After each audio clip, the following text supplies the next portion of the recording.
all just basic information. I don't know how many of you were not, when you were not here, thought of different things that maybe you wish you had taken with you. I know I did. This first one, the family emergency plan, whether you're a family of one or two, most of us know our name, our birthday, some of us know our social security numbers, but when it came to doing anything and signing up for FEMA and doing it in the days right after the storm, you had to know everyone's social security number. If you have a paper already filled out, you've got it. If you have a smartphone, this information, there's, I don't know what you call it, they're like a locker on your phone that you can enter all kinds of information into, and nobody can see it but yourself because it's passcoded to get into. That's information you need. Your insurance information. I scan all of my insurance policies, and I have an iPad, so I always know what I have everywhere. If I have to leave and I need my insurance policy numbers, I can print them virtually anywhere. Or if you don't have an iPad, and you are computer literate a little, or you have someone who can help you, you save all of your information on one of these. It's a what do they call it? Flash drive. Yeah. Flash drive. You put it in your computer and you save your information to one of these. There'll be pictures that you scanned in of your insurance. You have it right there with you always.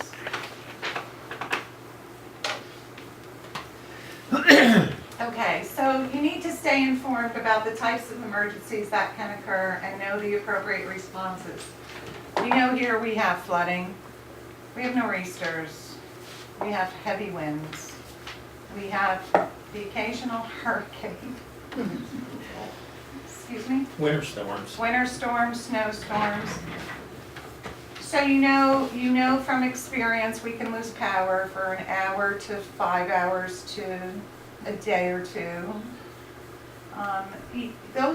And if you're prepared for that stuff, you can self-shelter. If you're not prepared for that stuff, or you have any kind of medical emergencies, medical issues, then you should choose to leave when you're asked to leave.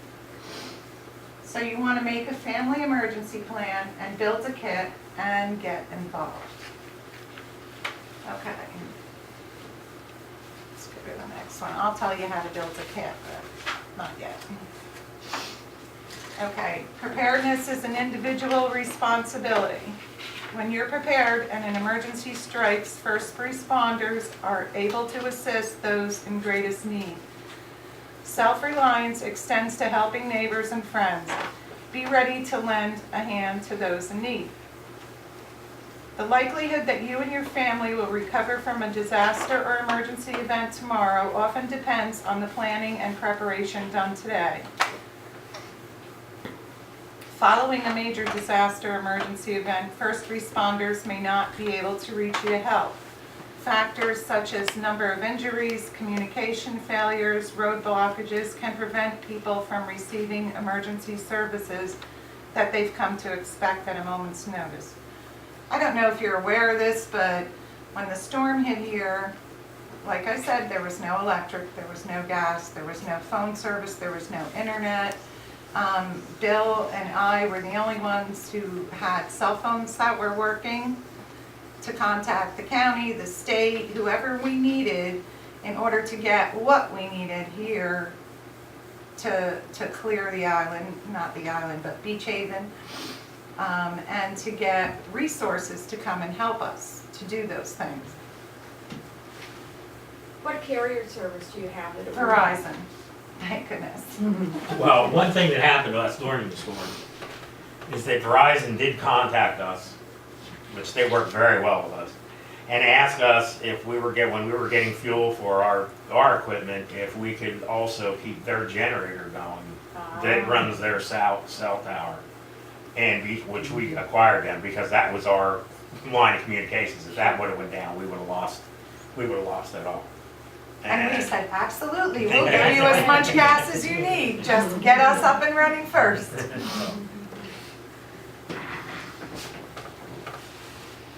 Okay, this again is to know your local risks in your community and what the responses are during, before, and after the event. The emergency plans available in our community. Ready.gov is such an amazing, amazing resource for all of this information.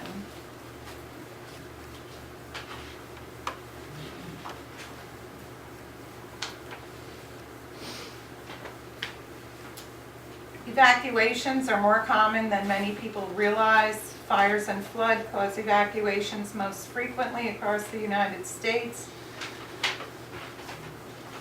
The amount of time you have to leave is going to depend on the hazard. If it's a weather condition such as a hurricane, you might have a day or two to get ready. But you know, a lot of disasters don't give you any time whatsoever to plan.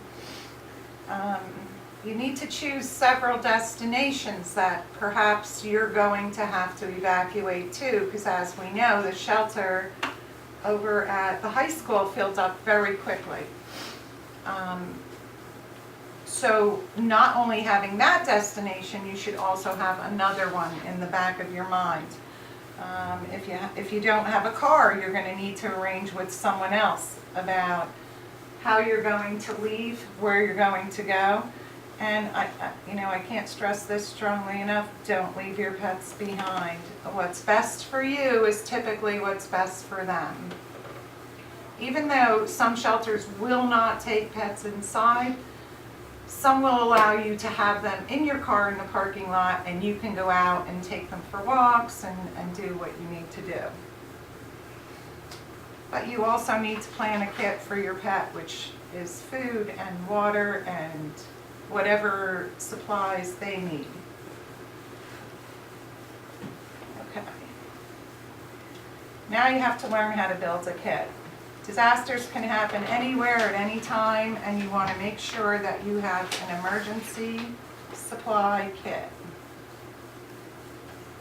This one paper that's out there has the information for a kit.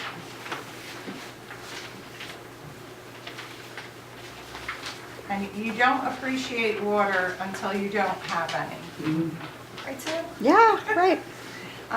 This one recommends that there's 1 gallon per person per day, and at least a 3-day supply of non-perishable food. Battery-powered radio. Boy, I wished I had one of those. Flashlights and extra batteries. A first aid kit, a whistle, a filter mask or cotton t-shirt, moist towelettes for sanitation, a wrench or pliers to turn off your utilities, a manual can opener if you've packed cans of food in your kit, plastic sheeting and duct tape, that's for sheltering in place in the event of, say, a nuclear, what do they call those events? Nuclear disaster. Garbage bags and Release. plastic ties for personal sanitation and prescription medications, important family documents, prescription medications. That was a huge problem during this storm. Had it not been for Kapplers being here on the island, her and her husband, they were lifesavers, as I'm sure if any of you needed medications, knew that you could call them and they got it. They just got it and got it to you.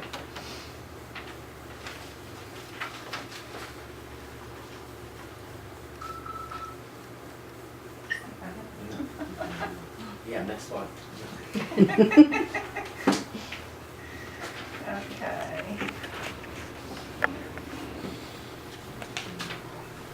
Sometimes you're not together when an emergency happens, so it's important if you have no access to cell phones. We knew about that. No gas stations, no grocery stores, nothing. No ATMs.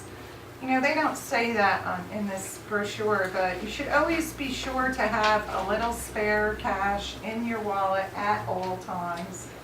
Because if electricity is down and you need to get something, purchase something, you're not going to be able to do it unless you have cash. I know a lot of us walk around with the debit cards and like to use them, but they're not going to be functioning. You want to identify a common out-of-town contact for your family, someone who is your go-to person. You can call that person and say, listen, I'm okay. If anyone calls, you just tell them I'm okay. A lot of us actually did that during the storm because it was easier for us to do our jobs when someone else was distributing the information to the rest of the family. Know your school and work plans. Identify a meeting place. Visit ready.gov to make a family emergency template.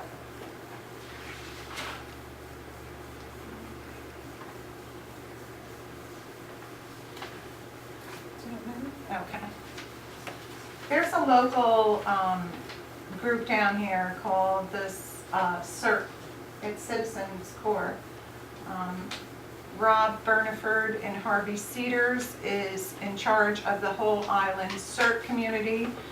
I don't know, I think right now there may only be 2 people from Beach Haven that are in his group. It's a local group of volunteers that anyone can get involved with, and even if it's like, say, a chowder fest, just, you know, wearing one of those silly vests and hats and directing people in the right way to go. But they help a lot for different things on the island and events the CERT team does. You can always get more information from us, or I don't know if anyone has a homeowners association or neighborhood civic association here.